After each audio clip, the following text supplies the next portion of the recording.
오늘은 마태복음 강해로는 24번째 강해 시간이고 산상설교로는 10번째 시간입니다. 자, 오늘은 그리스도인의 삶의 규범은 무엇인가 그런 주제로 말씀을 전하겠습니다. 우리가 예수 믿고 구원받은 하나님의 백성이 되었습니다. 하나님의 백성은 자기 마음대로, 자기 뜻대로, 의지대로, 욕심대로 그렇게 살면 안 되죠. 하나님의 백성은 하나님의 말씀대로 살아야 됩니다. 그래서 그리스도인의 삶의 규범이 뭐냐 그렇게 말할 때 그 대답은 간단하게 말하면 하나님 말씀대로 사는 거예요. 우리의 삶의 규범은 성경 66권입니다. 신구약 성경 전체 다예요. 하나님의 말씀.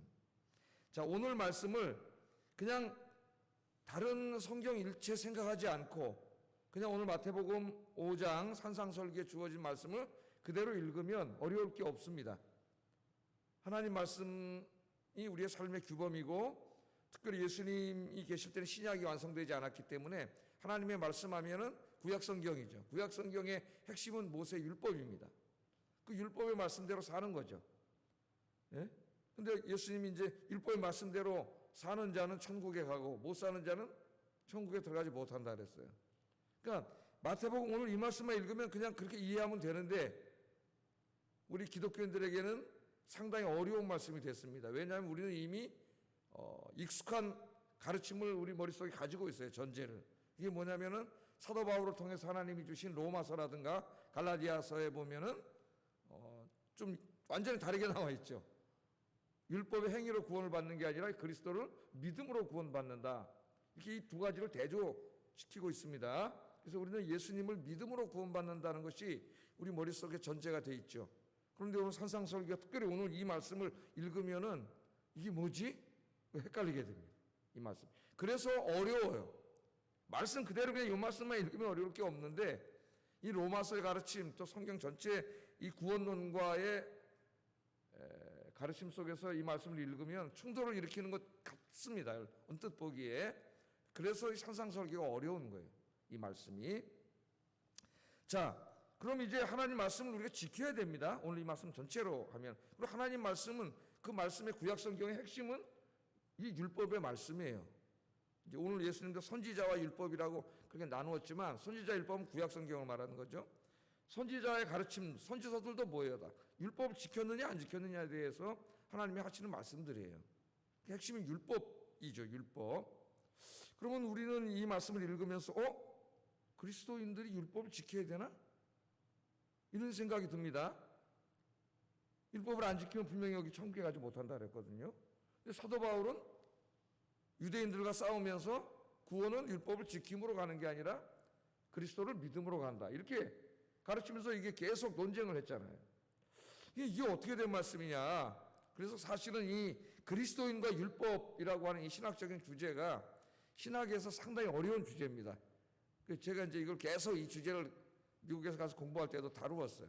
또 어떨 때는 바울 서신을 읽으면 어떤 본문에서는 율법을 하나님의 계명으로 굉장히 높이고 그 말씀대로 살아야 된다고 사도 바울이 가르치다가 또 어떤 때는 율법은 사망의 법이고 죽음에 이르는 법이라고 막 또 그렇게 가르쳐요. 여러분 성경을 자세히 읽어보세요. 오늘 집에 가서. 바울 서신 안에서조차도 막 종잡을 수가 없어요. 어떻게 보면은. 그래서 이제 이걸 정리하고 도대체 사도 바울이 율법에 대해서 뭐라고 얘기했으며 우리 구원받은 그리스도인들이 율법을 어떻게 지켜야 되냐 말아야 되느냐, 율법은 폐지됐느냐 안 폐지됐느냐, 이런 것들을 제가 이제 미국 가서도 계속 공부한 거예요. 그래야 구원론 또 그리스도의 어떤 그 삶 이런 것들이 분명해집니다. 대부분이 아직 이런 게 막 머릿속에 많은 사람들이 정리가 되지 않은 상태에서 자기가 그날 선택한 본문을 막 설교하고 있기 때문에 어느 날 보면은 자기가 설교한 것끼리 충돌 일으키는 경우가 굉장히 많아요. 교회 안에. 신학적인 게 정립되어 있지 않기 때문에. 자, 그래서 오늘 좀 새벽이지만은 신학적인 것도 좀 이렇게 몇 가지 좀 점검을 해보겠습니다. 제가 뭐 여러 번 설교하면서 사실은 다 가르쳤던 말씀이에요. 자, 그러면 오늘 말씀대로 이 신약의 그리스도인들은 이 구약의 율법과 어떤 관계에 있는가 이걸 좀 우리가 정리를 해야 됩니다. 신약의 그리스도인들도 율법을 지켜야 되는가? 오늘 성경 말씀만 읽으면 지켜야 돼요. 자, 그런 데 대해서 생각을 해봐야 되는 도대체 율법이 뭐냐? 율법이 모세 오경에 보면은 세 개의 율법 모음집이 나옵니다. 하나는 출애굽기 21장 1절부터 출애굽기 23장 19절까지 율법의 모음집이 있어요. 이것을 우리가 이제 언약법전이라고 하는데, 오래전에 제가 출애굽기 강의 신라 할 때 다 가르쳤어요. 기억은 안 나시겠지만은 다 가르쳤습니다. 근데 아쉽게도 출애굽기 강의한 동영상들이 다 없어져 버려가지고 올려놓지는 못했어요. 홈페이지에다가. 창세기도 제가 다 했고, 근데 다 없어져서 다 못 올려놨어요. 창세기 강의라든가 출애굽기 강의라든가 뭐 누가복음이라든가 요한복음이라든가, 이게 아깝죠 좀. 요한계시록이라든가 이런 거 굉장히 풀버전으로 다 해놨었는데 다 없어졌어요. 자, 그 다음에 보면 레위기 17장에서 26장까지 굉장히 많은 율법을 모아놨는데, 이거는 이제 성결법전이라고 해요. 성결법전. 이거는 공부하지 않았습니다. 한두 개 공부했지만 전체로 하지는 않았어요.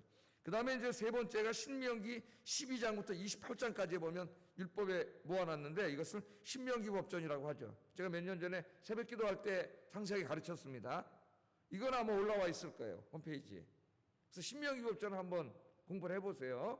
모세 율법들에 대해서 이제 가르쳤는데, 자, 이 세 가지 율법을 보면은 여기는 하나님을 예배하는 제의법, 예배 의식에 관한 법, 정결법, 이런 것들을 비롯해서 우리 인간들이 살아가는 이 정치, 경제, 사회, 문화, 도덕, 가정, 교육, 이 모든 것들에 대한 법령과 규례들이 다 있어요. 그러니까 율법, 그럼 무슨 제사 지내는 것만 생각을 하는데, 이 모든 게 다 있습니다. 심지어는 뭐 경제법 중에서는 토지법 같은 거, 토지는 내 것이니 영영 팔지 말지니라. 하나님은 토지를 사고 팔아가지고 이득을, 불로소득을 챙기는 것을 엄격하게 책망하고 있어요.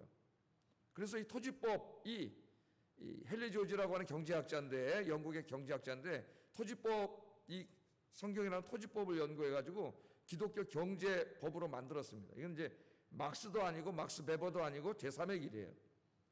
이 헨리 조지의 이 토지공개념법에 의해서 지금 전 세계에 토지공개념이라는 개념이 나온 것이고, 지금 우리나라에서도 부동산 투기를 억제하고, 그다음 어떻게 하려고 해요? 토지를 안정시키고 주택값을 안정시키려고 하는 정책을 펴고 있죠. 저는 정부의 이런 어떤 이 부동산 억제 정책, 불로소득을 막으려는 정책의 큰 방향에 지지합니다. 옳다고 생각해요.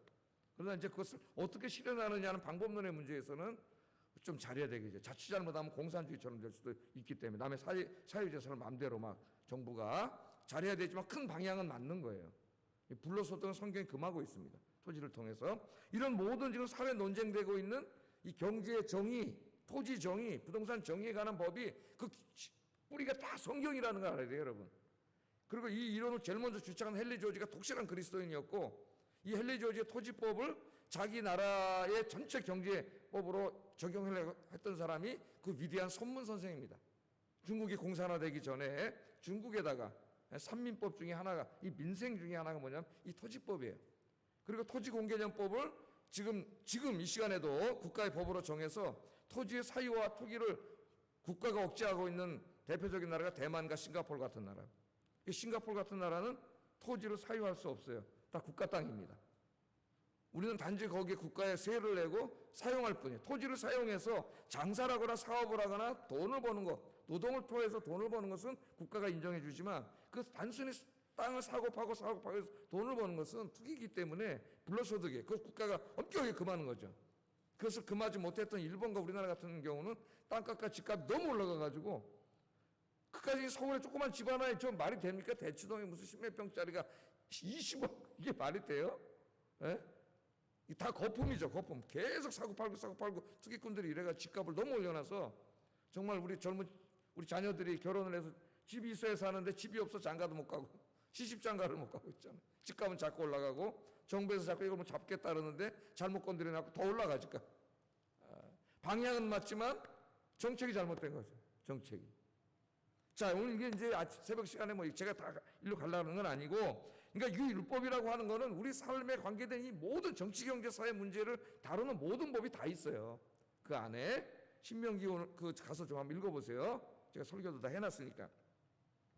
자, 그러면 이 율법, 모세 율법들을 보세요. 토지법은 지금까지 하고 있잖아요. 우리나라에서는 그 대천덕 신부님 돌아가셨지만은 그분이 우리나라에 와서 이 토지법을 적용하려고 하고, 우리나라 경제학자들에게 상당히 영향을 미치고, 특별히 교회 다니는 경제학자들이 이것을 경제학에 도용해가지고 이 사회에 적용하려고 하는 것입니다. 그게 이제 토지공개념법이에요. 뭐 택지소유 상한제라든가, 개발이익 환수제라든가, 그죠? 또 하나 제일 이제 큰 게 까먹었네 이제 나도. 옛날에 한창 학생운동할 때는 뭐 줄줄이 다 외우고 있었는데, 그래서 이제 제가 학생운동할 때도 막스도 아니고 막스 베버도 아니고 제3의 길, 성경의 길, 그게 이제 이 토지법이다. 토지와 조세제도 개혁을 통해서 사회정의를 실현하자. 뭐 저도 그런 운동을 했었어요, 학생 때. 자, 이 율법을, 이런 게 다 율법인데, 그럼 구약에 가르치고 있는 이 정치, 사회, 경제에 관한 모든 문제들이 우리 그리스도인들과는 관계가 없느냐? 어떤 사람들은 이제 크게 나누면은 율법은 폐지됐습니다. 혹은 율법의 시대는 지나갔습니다. 그러므로 율법은 그리스도인들과 상관이 없습니다. 이렇게 주장하는 신학자들이 있어요. 대부분의 루터교 신학자들과 세대주의라고 하는 좀 잘못된 것을 가르치는 신학자들이 그런 주장을 합니다. 우리나라에도 이제 제가 청년, 그것도 저보다 중고등학교 때 워치만이라고 하는 사람이 우리나라 젊은이들에게 완전히 영향을 미친 사람이 있어요. 이 사람이 이제 세대주의자인데 지금도 그 뿌리가 있더라고요, 우리나라에 보니까. 그래서 이걸 주장하는 사람들이 이제 율법의 시대는 지나갔기 때문에 율법은 폐지됐고 그리스도인과 상관없으니까 11조 같은 거 다 낼 필요 없고 11조라는 것도 없다 그래요. 지금도 그런 주장하는 사람이 많죠. 뭐 안식일을 지킴, 날과 절기, 바울이 지키지 말라 그랬지 않느냐? 이거 지킬 필요 없다. 안식일도 지킬 필요 없다. 그냥 아무 때나 하루 예배 드리면 된다. 뭐 이런 주장들하고, 또 최근에는 동성애를 주장하는 사람들이 다시 율법 폐지론을 들고 나왔어요. 왜냐하면 하나님이 동성애를 금하지 않았다고 이 사람들이 주장을 하려다 보니까 율법에 보면 하나님이 엄격하게 동성애를 금하고 있거든. 그러니까 이 말씀을 부정하지 않고는 동성애를 지지할 수가 없어요. 목사 신학자들이 있잖아요, 동성애 지지하는. 그러니까 율법은 폐지됐다는 거예요. 그러면 그리스도인과 상관없다는 거예요. 예? 이런 식으로 주장하면서 동성애를 지지하는 이런 발언들을 해요. 그러니까 굉장히 중요하죠, 이게. 예? 그냥 막 우리가 소리만 지른다고 될 일이 아니에요. 그래서 율법이 정말 폐지되었다고 주장하는 사람들이 있습니다. 두 번째는 또 정반대의 사람들이 있었어요. 율법은 하나님의 계시의 말씀이다. 그러므로 무슨 폐지야? 말씀 그대로 다 지켜야지. 말씀 그대로. 간음한 자는 돌로 때려 죽이라 그랬으니까 돌로 때려 죽여야 된다는 거예요. 그래서 이 율법에 있는 이 모든 이 법령들을 자기 나라 법을 세울 때 헌법에다 그대로 문자적으로 적용하려고 하는 사람들이 있었어요, 미국에. 이것을 이제 리컨스트럭션 무브먼트라 그래요. 재건주의자 운동이라고 하는데, 미국 헌법에 율법의 말씀 문자적으로 다 집어넣으라 그랬어요.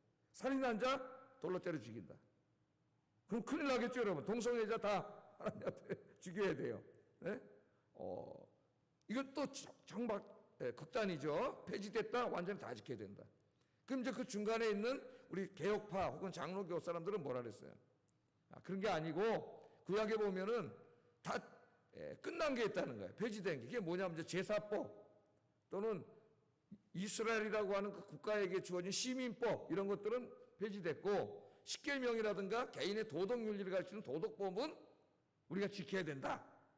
또 이렇게 주장을 해서, 그래서 장로교 안에서 한동안 그렇게 주장을 했습니다. 칼빈도 좀 비슷한 주장을 했고요. 그러나 이제 최근에 와서는 정리가 되셨죠? 완전히 폐지됐느냐? 문자적으로 다 지켜야 됐느냐? 아니다. 제사법이라든가 시민법은 폐지됐지만 도덕법, 십계명은 지켜야 된다. 이렇게 주장하는 세 가지에다가 최근에 이제 구약학자들이 구약을 연구하면서 그런 게 아니고, 율법이 다 하나님의 말씀인데 무슨 폐지가 됐고, 또 율법 무슨 제사법, 시민법, 도덕법 이렇게 나눠지지도 않는 것이며, 율법 전체는 하나님의 말씀이니까 우리가 지켜야 하되, 예? 그 율법이 3,500년 전에 저 이스라엘 농경문화 조그만 나라에 주어진 그 상황 속에 주어졌잖아요. 그러니까 그걸 문자적으로 지키는 건 아니고, 하나님이 그 율법을 주신 원래의 의도를 찾아내서 그 원래의 의도를 지키는 거다. 최근에 이제 그렇게 주장을 합니다. 그 네 번째, 이제 제가 교회 가르쳤어요. 20년 동안. 네 번째. 율법은 하나님의 말씀이지만 문자적으로 지키지는 않죠. 제가 이따 이제 간단하게 설명을 해 줄 거예요. 문자로는 지키지 않지만 그 율법을 왜 주셨느냐, 그 법령을. 그걸 연구해 보면 이유가 나와요. 가장 큰 이유는 두 가지. 하나님 사랑과 이웃 사랑인데, 그래서 우리가 이제 그것을 적용하는 거지 문자로 적용하는 건 아닙니다. 그러나 율법은 하나님 말씀이기 때문에 다 폐지됐다는 것도 말도 안 되고, 문자로 지켜야 된다는 것도 말도 안 되는 거예요. 또 선별적으로 지켜야 된다는 것도 말도 안 되는 거예요. 율법의 말씀은 다 지키되 문자가 아니라 그 원래 그 법령을 주신 의미를 연구하면 나와요. 예? 그 의미를 찾아내서 지키는 거다. 자, 그렇게 있다는 거. 그러면 이제 오늘 이 말씀을 통해서 예수님이 뭐라고 가르쳤느냐를 우리가 빨리빨리 한번 아침에 한번 생각해 보겠습니다. 자, 그럼 율법에 대해서 예수님의 제자들, 그리스도인들은 율법을 어떻게 되느냐? 예수님이 뭐라고 가르쳤느냐? 이게 중요하겠죠. 17절, 18절 한번 읽어보겠습니다. 시작.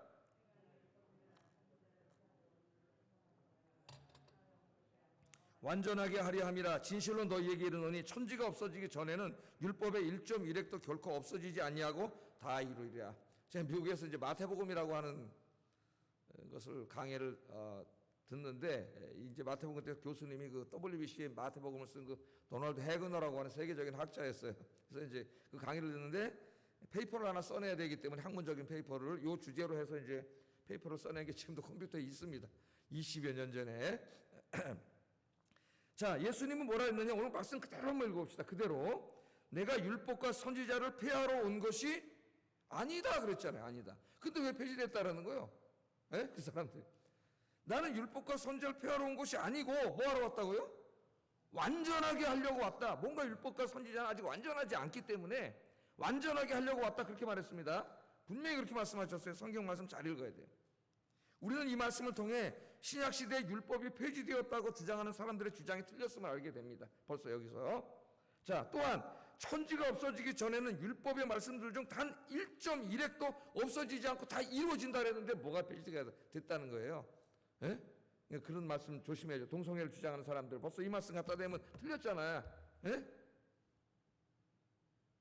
자, 그럼 예수님이 이제 폐지하러 온 게 아니라 완성하러 왔다 그랬으니까 폐지는 틀렸어요. 자, 완성하러 오셨다 그랬어요. 그럼 도대체 율법을 완성한다는 의미가 뭐냐? 이게 또 아직까지 우리에게 있어야 되죠. 자, 예수님 시대에 이 바리새인들과 서기관들이 나옵니다. 서기관들은 대부분 다 바리새인들이에요. 바리새인들 중에서 지금으로 말하면 목사나 신학자를 서기관들이에요. 학자들. 그리고 바리새파 여기 있는 사람들은 그 바리새파 중에서도 굉장히 그 율법을 열심히 지켰던, 그리고 지금으로 말하면 한 뭐 장로님 권사님 정도 되는 그런 분들이라고 생각하면 되겠습니다. 평신도 지도자. 자, 이 사람들은 구약의 율법을 지켰는데 구약의 율법을 자신들이 자의적으로 해석을 했습니다. 아까 제가 말했던 그 출애굽기, 레위기, 신명기에 있는 율법들을 자기들이 해석을 해가지고 이스라엘 사람들이 지켜야 될 법령을 만들었어요. 무려 613개가 됩니다. 613개. 어떤 대부분의 이 법령들은 해야 된다, 지켜야 된다, 이것 해야 되고, 이것 되고, 안식일을 지켜야 되고, 뭐 이런 것들이, 안식일에 뭘 해야 되고, 해야 되고, 해야 되고, 해야 되고, 이런 법령들이고, 또 몇 개의 법령들은 몇십 개는 해서는 안 되는 거예요. 안식일, 예를 들어서, 안식일에 이런 일을 해서는 안 된다, 노동을 해서는 안 된다 하는 게 굉장히 자세하게 규정되어 있습니다. 그래서 여러분 요새 구글 같은 데 들어가서 할라카 뭐 이렇게 치면은, 어떤 좋은 사이트에 들어가면 그 613개 다 써놓은 데도 있어요. 자기가 좀 노력만 하면 요새는 공부할 수 있습니다. 그런데 인터넷 신학은 좀 조심해야 되는 게 그런 것들을 다루는 사람들이 신학의 자유주의자들이 많기 때문에 좀 조심을 해서 읽어야 돼요. 자, 이 법령들을 만들어가지고 613개를 가르쳤어요. 근데 예수님 시대에는 책으로 쓴 건 아니고 이게 전부 구전입니다. 구전. 오랄 트래디션이에요. 그러니까 말로 계속 가르쳐서 전승되어 온 거예요. 토시 하나 안 틀립니다. 제가 이거 가르칠 때 항상 국민교육헌장 얘기하잖아요. 여러분 어렸을 때 우리는 민족 중흥의 역사적 사명을 띠고 이 땅에 태어났다. 그거 다 외워서 우리 토시 하나 안 틀리고 다 외우지 않습니까? 그걸 생각하면 되겠어요. 옛날에는 우리 국민들이 이 땅에 태어난 삶의 의미를 국가가 규정해 줬어요. 우리는 민족 중흥의 역사적 사명을 띠고 이 땅에 태어났다. 누가 규정했어요? 우리가 살 이유가 뭐야? 민족 중흥을 위해서 국가가 규정을 했어요. 이것을. 그래서 지금 이제 그걸 하지 않죠. 자유민주주의 사회에서는 국가주의가 되면 안 되기 때문에 개인의 자유가 중시되는 사회이기 때문에 이제는 그런 걸 하지는 않습니다. 자, 이 613개를 가르쳤는데 이 할라카를 이제 사람들에게 가르쳤는 이 율법의 문제가 뭐냐 하면은 그들이 율법의 해석과 적용을 해서 만들어 놓은 613개의 가르침이 잘못됐다는 거예요. 그러니까 율법을 잘못 해석한 거예요, 이 사람들이. 엉터리로 해석해가지고 만들어서 그걸 막 원래 율법의 말씀보다 더 중요하게 가르친 거예요. 이걸 이제 유대교의 전승이라 그래요. 전승, 전통. 카톨릭도 굉장히 많죠. 성경보다 우위에 둔 자기들이 만들어 놓은 전통들이 말씀보다 전통이 위에 갔기 때문에 문제가 되는 거예요. 그래서 우리 종교개혁의 모토가 뭐예요? 말씀으로 돌아가잖아요. 인간이 만든 어떤 신학과 전통보다도 더 중요한 게 뭐예요? 하나님 말씀이지. 말씀으로 돌아가야지. 교회에서 뭘 가르친다고 신학을 한다고 자꾸 체계를 만들어 놨는데 나중에 말씀은 일로 가고 있는데 신학은 일로 가고 있는 거예요. 지금 21세기도 그러고 있어요. 이 자유주의 신학자들이. 우리 말씀을 가르쳐야죠. 여러분 복음서에 보면 예수님과 바리새인들이 율법의 문제를 놓고 종종 충돌합니다. 산상설교 이제 내일부터 배울 말씀이 당장 그래요. 충돌을 해요. 그것은 그래서 많은 사람들이 예수님 율법을 부정했다 그러는데 율법을 부정하는 말씀이 아니고 그 바리새인들의 잘못된 율법 해석과 가르침을 책망하고 비판하신 거예요. 그렇게 하시고 예수님은 원래 하나님이 율법을 주신 의도와 목적은 그게 아니다. 그렇게 바르게 가르쳐 주신 거예요. 율법을 비난한 게 아니라 예수님이 그 율법을 주신 분이 바로 예수님인데 뭘 그걸 사람들이 모르는 거죠. 그 율법을 누가 주신 거예요? 그 예수님이 주신 거예요. 그 하나님이신 그분이 인간의 몸을 입고 오신 거잖아요. 그런데 무슨 율법을 폐지해요 예수님이. 예수님이 율법을 주실 때는 이런 의도를 갖고 주셨는데 이걸 완전히 잘못 해석해가지고 엉터리 가르치니까 예수님이 이렇게 틀렸다고 가르친 거예요. 그 이제 대표적인 게 내일부터 공부하게 될 6개 반제의 말씀. 이 말씀입니다. 너희가 들었으나 나는 너희에게 말한다. 이런 형식으로 되어 있습니다. 내일부터 이제 6개를 또 하루하루 공부할 거예요. 내일부터 공부하면 이제 거기서 자세하게 알게 될 겁니다. 그러니까 예수님이 율법을 폐지한 게 아니라 율법을 잘못 해석하고 잘못 가르치기 때문에 너희는 이렇게 들었지만 바리새인들한테 그건 틀렸다. 율법을 내가 준 사람인데 그 율법은 이런 의미로 준 거다. 이런 의미다. 이렇게 지켜야 된다. 그렇게 바르게 해석하고 바르게 지키도록 가르친 게 6개 반제의 말씀이다. 내일부터 공부합니다. 정리가 되셨죠? 새벽이지만 우리가 좀 맨날 이 죽만 먹으면 안 되겠어요. 이제 새벽기도 나오시는 분 정도 되면 신학의 이런 것들을 알아야 이단과 잘못된 신학을 구분할 수가 있습니다. 자, 그럼 예수님은 이제 어떻게 된다고? 율법은 문자로 지키는, 문자적으로 다 지키는 것도 아니고 완전히 폐지된 것도 아니고 율법은 우리가 지켜야 되는데 그 율법을 주신 원래의 의도, 율법을 주신 원래의 의도를 우리가 찾아내서 연구해서 그걸 우리가 지키는 거다. 그렇게 결론을 내리고 좀 이따 예를 간단하게 하나 들겠습니다. 자, 이 말씀을 하면서 예수님은 율법을 잘못 해석하여 가르치는 이 당시의 서기관과 바리새인들을 엄중하게 책망을 합니다. 그게 얼마나 큰 죄인지 19절 한번 읽어보겠습니다. 시작.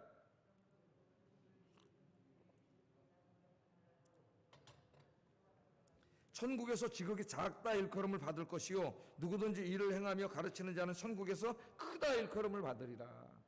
그러니까 우리 예수님 뭐라 그랬어요? 율법이 폐지됐다고요? 율법의 작은 것 하나, 제일 작은 글자가 이오타라고 이렇게 점이에요. 점. 히브리 말 중에 그 점 하나라도 빼거나 집어넣거나 지 멋대로 왜곡해서 가르치는 자는 어떻게 된다고요? 천국에서 지극히 작다 일컬음을 받고 그 말씀 그대로 가르치는 자는 크다 일컬음을 받으리라. 여기 천국에서 작다 크다 두 가지로 해석될 수 있습니다. 하나는 상급으로 해석할 수가 있고 둘째는 구원론적으로 해석할 수가 있어요. 우리 복음주의 안에도 둘로 나뉘어요.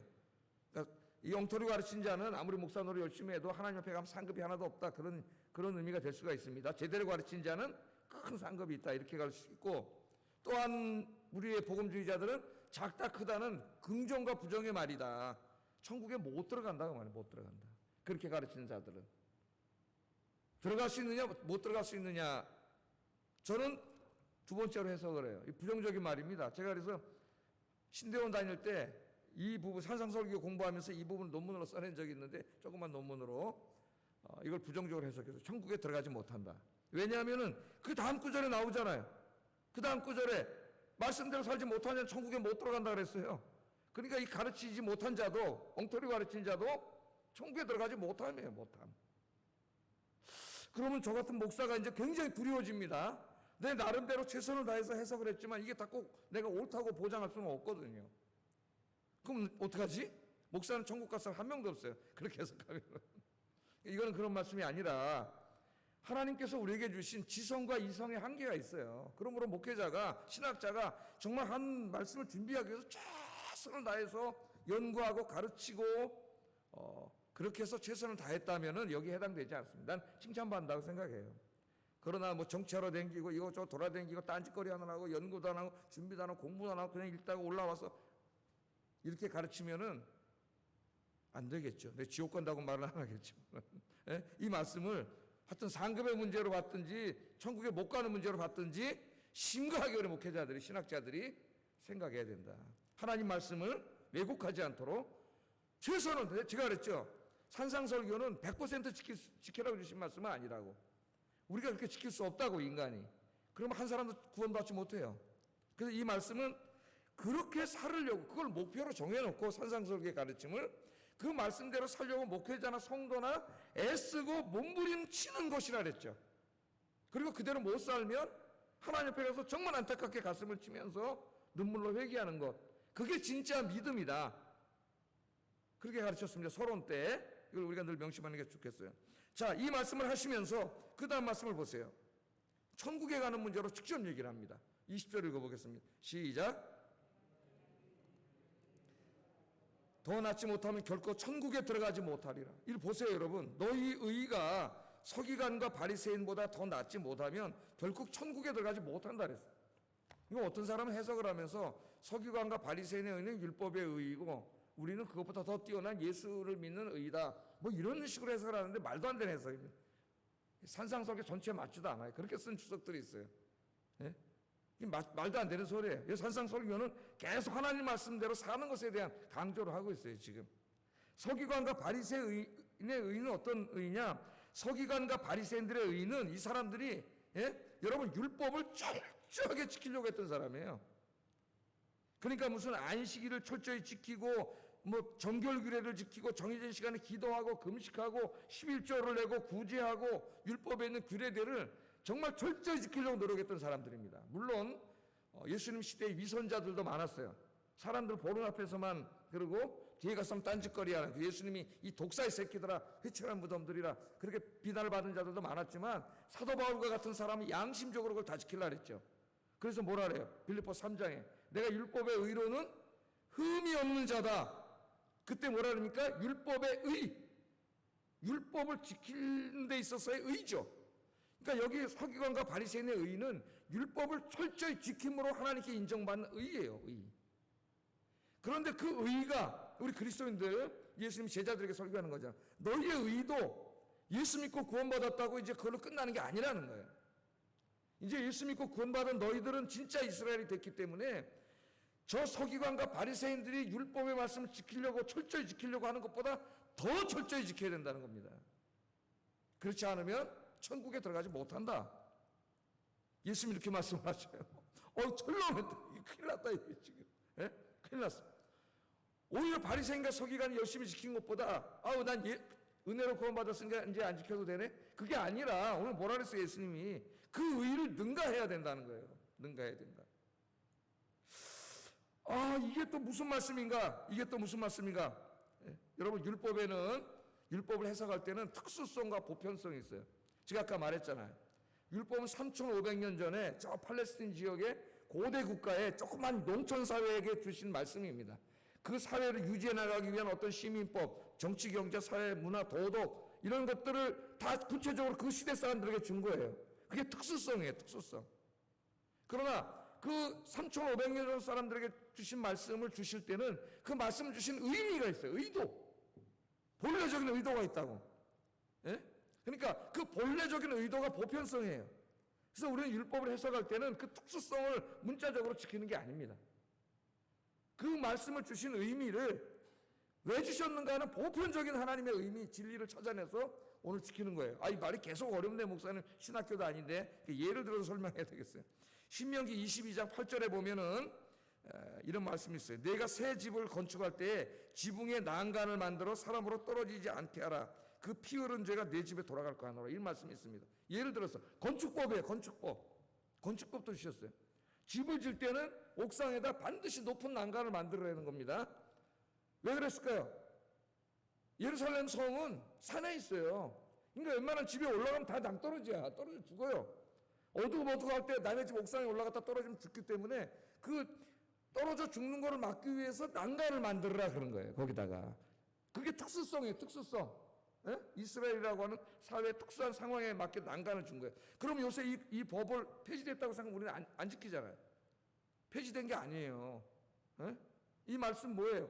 왜 그 말씀을 주셨느냐를 연구하는 거예요. 요새 현대 구약에서는.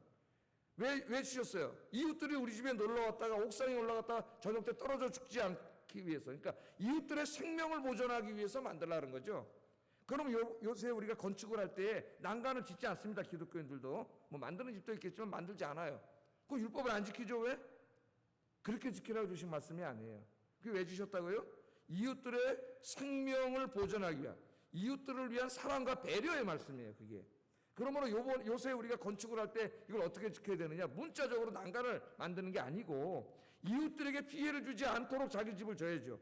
예를 들면 이웃집에 오면 조망권을 망가뜨린다거나 아니면 일조권을 침해하거나 저 사람 사는데 방해를 주거나 이래서 싸우잖아요. 지금 우리 그리스도인들은 바로 이 보편적인 특수성을 따지면 난간을 짓는 거지만 도시문화에는 우리는 맞지 않잖아요. 왜 그 난간을 만들려고 그랬느냐를 우리가 연구해야 돼요. 우리 연구해서 이거는 이웃에 대한 사랑과 배려의 말씀이구나. 그래서 요새 건축법에 적용할 때는 아까 말한 일조권이라든가 조망권이라든가 내 집 때문에 나 혼자 편하려고 이웃에게 피해를 주지 않는, 그렇게 실천을 해야 된다는 거예요. 또 하나는 이제 보면은 우리 유명 목사님들 마플라를 보니까 2주, 3주 색조로 막 짠 거를 입으셨잖아요. 예? 성경에는 이거 하지 말라 그랬거든요. 왜 하지 말라 그랬어? 그럼 우리 그리스도인들은 저같이 이렇게 한 색깔만 입어야 됩니까? 다 이쁘게 입고 다니잖아요. 여름엔, 겨울에는 시커먼 거 입고 다니지만. 그러니까 그 2가지 색조로 짠 것을 입지 말라고 한 것은 특수법의 특수성, 그 시대에 해당되는 거예요. 왜냐하면 그 당시에 가나안 종교가 바로 이 이교적이고 더 서로 다른 것들을 교합함으로써 풍년이 이루어진다고 하는, 다산이 이루어진다고 하는 이 일종의 가나안 종교의 미신이거든요. 그래서 그 짠 것을 두 가지 색조로 짠 것을 입지 말라는 말씀은 그 자체가 잘못이라는 게 아니라 가나안 문화와 종교에 동화되지 않아야 되기 때문에 특수한 상황에서 주신 말씀이에요. 그러면 이걸 우리가 오늘날 적용할 때 문자적으로 적용하지 않잖아요. 예?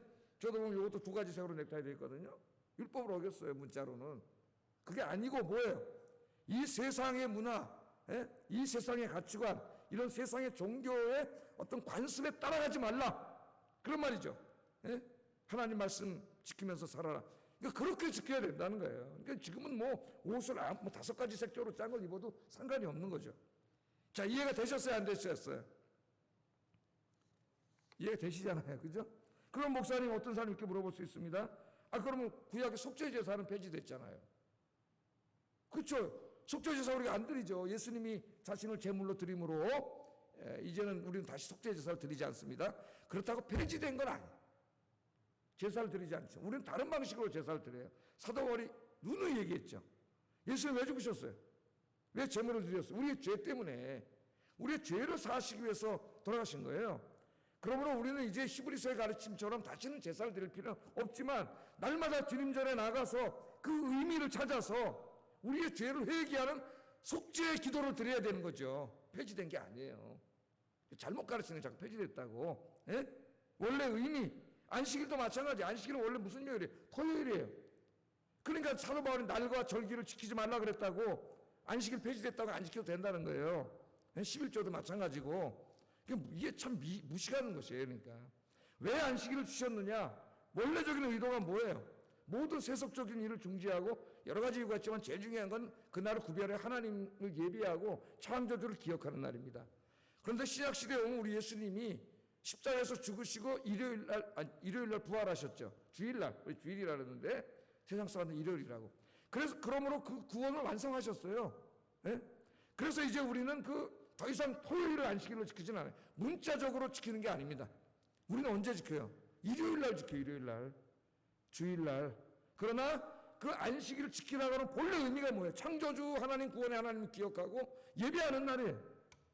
그래서 우리는 그 주님이 부활하신 날을 예배하잖아요. 찬송하고 예배하는 날로 주일 성수로 하는 거예요. 주일 성수로. 폐지된 게 아닙니다. 자, 이처럼 11조도 마찬가지예요. 모든 수입이 하나님의 것을 인정하는 행위죠. 구약에서나 지금도 우리 11조를 드리는 거예요. 하나님 앞에. 폐지된 게 아니에요. 이런 가짜 가르침에 인터넷에 이런 걸 막 떠드는 목사, 신학자들이 너무나 많기 때문에 여러분 주의해야 됩니다. 꼭 그런 데 영향을 받더라고, 사람들이. 자, 율법의 가장 큰 원리는 하나님 사랑과 이웃 사랑. 예수님이 가르쳤잖아요. 그죠? 하나님 사랑과 이웃 사랑으로 다 이루었어요. 그 안에. 그래서 이제 이 말씀을 정리하고 기도하겠습니다. 자, 우리는 예수님을 믿음으로 구원받았습니다. 구원 행위로 받는 게 아니에요. 우리가 아무리 선한 행위를 해도 하나님의 공의를 만족할 수 없을 정도로 우리 타락했어요. 전적인 하나님의 은혜입니다. 내가 뭘 행위를 해서 율법을 지켜서 구원을 받는 게 아니에요. 주일날 예배를 드림으로 구원받는 게 아닙니다. 구원은 오직 예수 그리스도 한 분을 통해서만 구원받는 거예요. 예수 믿으면 죄사함 받고 구원받습니다. 여러분이 이미 구원받은 분이에요. 늘 감사하고 또 감격하고 그렇게 사시기를 주의 이름으로 축복합니다. 두 번째는 그러나 예수 믿고 구원받은 사람은 자기 욕심대로 자기 마음대로 옛날처럼 막 살면 안 된다. 그것이 율법의 말씀이든 또 신약에서 예수님이 새롭게 가르친 말씀이든 다 한 가지로 하나님의 말씀대로 살아야 된다. 핵심은 그겁니다. 오늘 정치, 사회, 경제, 문화, 가정, 교육 모든 문제에 있어서 하나님 말씀대로 살아야 된다. 100% 살지는 못한다 할지라도 그 말씀대로 살려고 몸부림치고 그 말씀대로 살지 못하고 죄를 졌을 때는 정말 가슴을 치면서 진실로 회개하고, 그게 바로 뭐냐면은 서기관과 바리새인의 의를 능가하는 의입니다. 능가하는. 기도하겠습니다. 이 두 가지를 위해서 감사와 이 삶을 위해서 기도하겠습니다. 사랑과 은혜가 충만하신 아버지 하나님, 오늘 아침 시간이지만